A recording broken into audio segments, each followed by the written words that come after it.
अस्सलाम वालेकुम everyone, I hope you all are fine and doing all well. So जैसे कि हम लोगों ने पिछली वीडियो में डिस्कस किया था कि ये हमारा हिस्ट्री टेकिंग का पार्ट 2 होगा।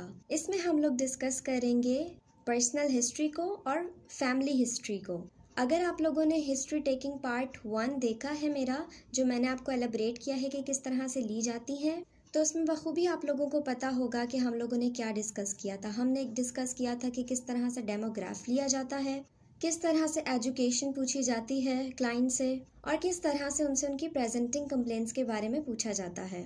सो one more thing I want to add in this video है अबाउट द प्रेजेंटिंग कंप्लेंट्स। कि प्रेजेंटिंग कंप्लेंट्स में आपको वो सारी चीज़ें पूछनी चाहिए उनसे कि अगर वैसे तो वो सब आप लोग को खुद बता देंगे कि उनका क्या प्रॉब्लम है, लेकिन जैसे कि मैंने आप लोगों को पहली वीडियो में भी बताया था कि आपको मज़ीद सवाल जनरेट करने होंगे खुद से। अगर वो कोई सर्टेन इशू बता रहे हैं तो आपको उससे रिलेटेड मज़ीद सवालों को जनरेट करके उनसे पूछना होगा। जैसे कि आपके एडिशनल सवाल हो सकते हैं अबाउट द स्लीप, कि उसकी क्वालिटी क्या है, पुअर लेवल है, मॉडरेट लेवल है, या तो फिर एक हाई लेवल या सिवियर लेवल है, या बहुत बेस्ट लेवल है उनकी स्लीप का। इसी तरह आपको उनकी खाने की रूटीन पूछनी होगी, क्या बहुत ज़्यादा खाते हैं या कम खाते हैं, भूख कितनी लगती है, कितने टाइम का खाना लेते हैं। इसके अलावा आप उनकी बर्दाश्त के हवाले से पूछ सकते हैं, यानी गुस्से के एग्रेशन के हवाले से पूछ सकते हैं कि आपको किन बातों पे गुस्सा आ जाता है या कितनी मिकदार में गुस्सा आप करते हैं, दिन में कितना आपको गुस्सा आता है, कितनी मरतबा आता है, अगर करीबन देखा जाए तो हफ्ते में कितनी दफ़ा आप गुस्सा कर लेते हैं और किन लोगों पर ज़्यादा आता है। सो सीक्वेंस वाइज आप लोग उनसे पूछ सकते हैं, लेकिन मस्ट रिमेंबर द थिंग कि आपको अपनी टोन का ख्याल रखना पड़ेगा, आपको अपने लफ्ज़ जो आप चुन रहे हैं उनका ख्याल रखना पड़ेगा कि उनकी फीलिंग्स आपके उन सवालों की वजह से हर्ट ना हो जाएं। इसके अलावा इन्हीं दौरान आप उनसे उनके इंटरेस्ट का पूछ सकते हैं, उनकी किन चीज़ों में इंडल्ज हैं एक्टिविटीज़ उनका पूछ सकते हैं, और उसी के मुताबिक मज़ीद आप सवाल जनरेट कर सकते हैं कि अगर उनका किसी चीज़ में इंटरेस्ट नहीं है या अगर उनका किसी चीज़ में इंटरेस्ट है तो। सिमिलरली, क्या वो आवाज़ें उनको कोई ऐसी गैबी आवाज़ें सुनाई देती हैं, अगर सुनाई देती हैं तो किस किस्म की सुनाई देती हैं। फिर इसके ऊपर एक लंबे सवालात की लिस्ट आ सकती है जो कि आप उनसे पूछ सकते हैं कि किस टाइम आती हैं, किस वक्त आती हैं, किस तरह की आवाज़ें आती हैं, क्या आपको बहुत ज़्यादा परेशान करती हैं।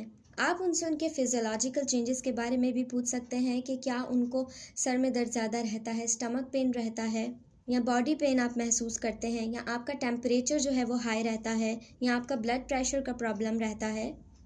आप उनसे उनके खौफ के बारे में पूछ सकते हैं। ये हमारा जो प्रेजेंटिंग कंप्लेंट्स का जो पार्ट है ये बहुत ज़्यादा वसी है। तो जो अगर आप लोग के पास क्लाइंट आते हैं, आप लोगों को जो भी प्रॉब्लम वो बताते हैं जो कि वो सफ़र कर रहे हैं जिससे, उसी के मुताबिक, जैसे कि in the previous video I said to you, कि आप लोग उसको जनरेट कर सकते हैं सवालों को, और उनसे जुड़े हुए मज़ीद सवालों को आप पूछ सकते हैं। एक साइकोलॉजिस्ट हमेशा जब भी प्रेजेंटिंग कंप्लेंट्स को पूछ रहा होता है तो वो बखूबी एक मैनुअल से बाखबर होता है जो कि DSM है, diagnostic statistic manual, 5th edition. Diagnostic and statistical manual of mental disorder जो है, इनके आप सारे डिसऑर्डर के क्राइटेरिया से बखूबी वाकिफ़ होंगे। उन्हीं के मुताबिक अगर आपको कोई क्लाइंट आकर अपनी प्रॉब्लम बता रहा है, आप उन डिसऑर्डर को अपने दिमाग में रिकॉल करते हुए या प्रेजेंट करते हुए आप उनसे उन्हीं मज़ीद क्राइटेरिया से सवाल कर सकते हैं। जैसे कि अगर आपको कोई क्लाइंट बताता है अपना प्रॉब्लम कि उनको रात को नींद नहीं आ रही है, तो अब आपने पूरे जो स्लीप डिसऑर्डर्स हैं हमारे पास, उनके सारे डिसऑर्डर्स को एकदम से अपने मेंटल जो है मैप बना लेना है, अपने एक प्रेजेंटेशन बना लेनी है सारी उस डिसऑर्डर्स के क्राइटेरिया की। उसके बाद आपने उन्हीं क्राइटेरियाज के मुताबिक सवाल करते जाना है। कितने अरसे से नहीं आ रही है आपको, क्या आप दिन में सोते हैं, कि इसके अलावा आपको कोई क्रॉनिक पेन है, क्या आप किसी ड्रग का इस्तेमाल करते हैं, कभी आपने किया हो। सिमिलरली आप उन्हीं क्राइटेरिया के मुताबिक आप सवालों को जनरेट कर सकते हैं और उनसे पूछ सकते हैं। अगर उनके जो जवाबात होंगे वो किसी भी क्राइटेरिया से मीट कर रहे हैं, और अगर उस डिसऑर्डर का जो क्राइटेरिया है वो ये है कि अगर 5 सिम्टम्स भी मैच कर जाएं तो आप उनको ये डिसऑर्डर डिक्लेयर कर सकते हैं, तो फिर you can go for the treatment. लेकिन इन केस अगर उनको कोई 5 सिम्टम्स मैच नहीं कर रहे, 4 सिम्टम्स मैच कर रहे हैं, then you can also go for the treatment, लेकिन कभी भी आप अपने क्लाइंट को इस तरह से नहीं बताएंगे कि उनको ये वाला डिसऑर्डर डिक्लेयर हो गया है या ये वाला डिसऑर्डर आप उनको लेबल कर दें।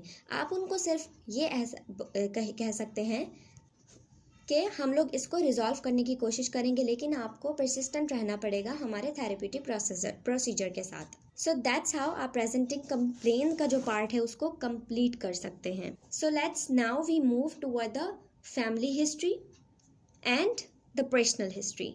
सो सबसे पहले हम लोग बात करते हैं पर्सनल हिस्ट्री की, कि आफ्टर द प्रेजेंटिंग कंप्लेंट्स आप उसकी पर्सनल हिस्ट्री के ऊपर आ सकते हैं। दैट इज़ नॉट नेसेसरी कि आप सारी ये बातें उनके फर्स्ट सेशन में ही कंप्लीट कर लें। फर्स्ट सेशन कंप्लीट होने के बाद आप उनको कुछ टास्क दे सकते हैं ताकि वो टास्क आपके पास कर कर आएँ, और नेक्स्ट टाइम जब आपके साथ सेशन में वो आएँ तब आप उनसे दूसरे सवालों को रेडी कर सकते हैं। पर्सनल हिस्ट्री में दरअसल वो सारे सवालात पूछे जाते हैं जो कि उनसे रिलेटेड होते हैं, उनके बचपन से रिलेटेड होते हैं, उनके ताल्लुकात से रिलेटेड होते हैं, उनके इंटरेस्ट से रिलेटेड होते हैं, उनकी ख्वाहिशात से रिलेटेड होते हैं, या वो चीज़ें जो कि वो करना चाहते थे लेकिन नहीं कर पाए उनसे रिलेटेड होते हैं।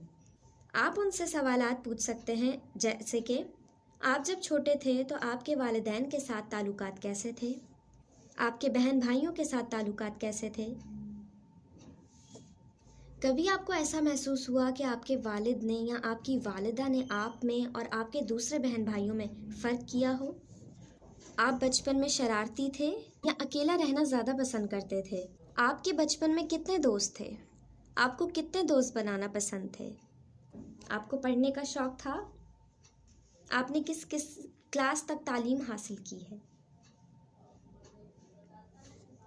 अगर आप किसी भी मुश्किल में होते हैं या होती हैं तो सबसे पहले आपको किस शख्स का ख्याल आता है। क्या कभी आपको कोई शख्स पसंद आया जिससे आप शादी करना चाहती हों या शादी करना चाहते हों? अगर इसका जवाब हाँ में आए तो आप उससे मज़ीद इससे रिलेटेड सवाल पूछ सकते हैं, लेकिन याद रहे कि वो सारे एक एथिक्स के दायरे में हों। अगर वो शादीशुदा हैं तो आप उनसे सवाल पूछ सकते हैं कि क्या आपकी शादी आपकी पसंद से हुई, आपके कज़न से हुई, या कोई जो थे वो आपके दूर के रिश्तेदार थे या कोई रिलेटिव नहीं थे। आपकी शादी को कितना अरसा हो गया है। इन केस अगर उनकी सेपरेशन हो गई है तो उसके रिलेटेड सवाल के किस वजह से हुई, अगर आप बुरा ना माने बताने की, अगर आप जो हैं वो हमें बता सकें कि आपकी सेपरेशन किस वजह से हुई थी, तो शायद हम इस चीज़ को ऐड कर सकें आपके थेरेप्यूटिक प्रोसीजर में और आपके मसले का हल हम शायद निकाल सकें। अगर वो आपको ना बताना पसंद करें तो आप उनको फोर्स ना करें। So this was all the personal history. आप इससे मज़ीद मुताबिक इन्हीं सवालों से मज़ीद सवाल जनरेट कर सकते हैं, जैसे कि अगर आप एक सवाल पूछते हैं तो मज़ीद हमारे दिमागों में और सवाल जनरेट होते जाते जो हम लोग पर्सनल हिस्ट्री के मुताबिक पूछ सकते हैं। सो जो भी आपके जहन में आए, लेकिन ये याद रहे कि वो हमेशा इथिक्स के दायरे में ही रहे। हम लोग बात करते हैं कि पर्सनल हिस्ट्री जानना ज़रूरी क्यों होता है। पर्सनल हिस्ट्री जानना इसलिए ज़रूरी होता है कि अगर आप लोगों ने फ्राइड पढ़ा है, फ्राइड का काम पढ़ा है, तो आप इस बात से बखूब वाकिफ़ होंगे कि उन्होंने अनकॉन्शियस लेवल ऑफ माइंड की बात की थी। अनकॉन्शियस लेवल ऑफ माइंड में हमारी सारी रिप्रेस्ड मेमोरीज़ होती हैं जो कि हमारे अडल्टहुड में या लेटर ऑन हमारी ज़िंदगियों पर बहुत ज़्यादा असर पैदा कर रही होती हैं या असर डाल रही होती हैं। सो पर्सनल हिस्ट्री में हम हर वो चीज़ जानने की कोशिश करते हैं कि जो कि रिलेटेड हो, कि उनकी अनकॉन्शियस मेमोरी में रिप्रेस्ड हो, जैसे कि उनके ताल्लुकात उनके घर में बहन भाइयों से, उनका शरारती होना, अकेले रहना, अगर वो अकेले रहते थे तो किस वजह से रहते थे। तो यानी एक साइकोलॉजी जो अपने क्लाइंट के साथ इंटरेक्ट करता है और उनकी जो हिस्ट्री लेने की कोशिश करता है, उसमें वो लॉन्ग टर्म जो है थेरेप्यूटिक प्रोसीजर की तरफ जाता है। सो याद रखिएगा कि हमेशा उस लॉन्ग टर्म थेरेप्यूटिक प्रोसीजर देने के लिए, प्रोवाइड करने के लिए अपने क्लाइंट को ज़रूरी होता है कि हम उसके मसले की जड़ तक जा सकें। और ये बात आप लोगों ने सुनी है या नहीं सुनी, लेकिन ये बात सच है और एक फैक्ट है कि इंसानों के कई मसले उसकी अपनी फैमिली से जनरेट हुए होते हैं, यानी उसके चाइल्डहुड से जनरेट हुए होते हैं। इसीलिए पर्सनल हिस्ट्री में जाना ज़रूरी समझा जाता है कि अगर उसको कोई करंट मसला है, या तो उसके अगर कोई डीप पास्ट से कोई मसला निकल सकता है, या तो कोई अभी करंटली में अभी कुछ ही अरसा पहले ही कुछ ऐसा हुआ है। पर्सनल हिस्ट्री तो कल के दिन तक भी पर्सनल हिस्ट्री रहती है ना, क्योंकि कल का दिन भी हमारी हिस्ट्री में शामिल किया जाता है, पिछले महीने का दिन भी हिस्ट्री में शामिल किया जाता है। ये सारी एक्टिविटीज़ आपने उनकी पूछनी है और ये आपको काफ़ी हद तक मदद दे सकती हैं उनके मसले की जड़ तक जाने के लिए। अब हम लोगों ने जो बात करनी थी फैमिली हिस्ट्री की, वो इंशाल्लाह हम लोग नेक्स्ट वीडियो में बात करेंगे, क्योंकि पर्सनल हिस्ट्री इतना ज़्यादा बड़ा हो गया है। फैमिली हिस्ट्री मज़ीद बड़ा हो जाएगा अगर हम उस पर डिस्कस करेंगे। It's better to discuss that in another video. Take care of your self. अल्लाह हाफिज़ until my new video comes.